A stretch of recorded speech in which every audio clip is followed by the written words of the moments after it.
Tinig na ngayon yung panahon. Kinakati ka din? Oo po. Grabe, init kasi magpapa po araw tayo. Lagyan mo akong pulbo sa likod mamay, ha? Lagyan din kita. Tapos magpalit ka ng damit mo.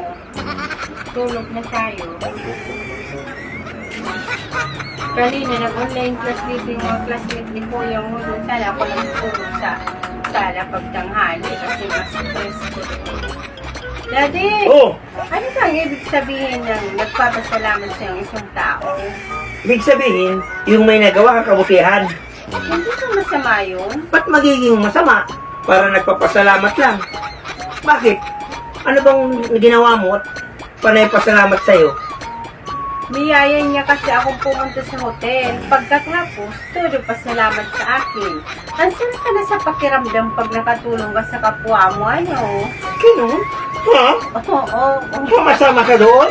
Ha? Oo. Unga-unga ka? Kaya, Parang ang unga?